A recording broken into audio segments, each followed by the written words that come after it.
C'est le rassemblement hebdomadaire des familles de disparus qui existe, qu'on est là tous les mercredis depuis 1998.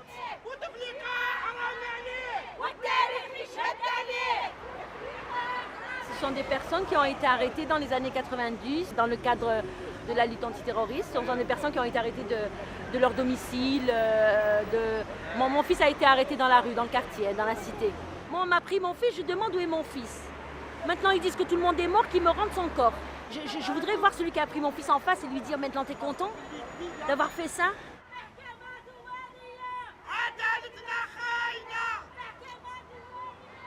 On sait que nos enfants sont encore en vie. Ils sont vivants. Et ils nous ont dit de les oublier. Ils ont dit qu'on vous donne l'argent et il faut oublier ces enfants. On ne prendra jamais l'argent. C'est nos enfants qu'on veut. C'est pas l'argent. S'ils veulent l'argent, moi je leur donne l'argent.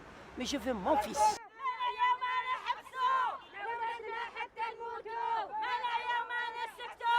Ça peut pas, une société ne peut pas se construire comme ça. Une société peut se construire sur des bases saines. Parce qu'un jour ou l'autre, ça explose. Et ça explosera en Algérie. Moi, je savais que ça n'allait pas le prendre cette fois-ci, parce que bon, il y a encore un peu de méfiance. C'est la peur de se faire manipuler, comme ils l'ont été dans les années 90. Là, on a divisé la société. On divise la société pour pouvoir régner. Mais jusqu'à quand?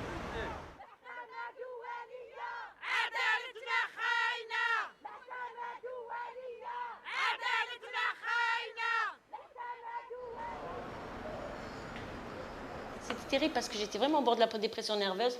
Je suis partie voir mon médecin, il m'a donné une tonne de calmants, des gros comprimés comme ça, je me rappelle encore. J'étais bonne à rien. Et un jour, mon fils, il vient dans les rêves, il me prend par les épaules, il me fait « Maman, maman !» Il me secouait dans le rêve, il me secouait. Il me dit « Maman, réveille-toi, réveille-toi, Nodé, lève-toi, tu n'as pas le droit, je suis là, tu n'as pas le droit, je suis là. » Il me secouait, et je me suis réveillée. D'un coup, je me suis réveillée, je croyais qu'Amine était là, j'essayais de l'attraper. Et puis je me suis rendu compte que c'est un rêve. Et puis voilà, je me suis levée, j'ai jeté les médicaments à la poubelle, et puis je suis allée voir Amnesty International, je suis allée voir la fédération, la FIDH, je suis allée voir la Ligue française des droits de l'homme, j'ai été voir d'autres familles, et on a constitué ce collectif. Voilà. C'est comme ça qu'est né le collectif Familles disparues en Algérie.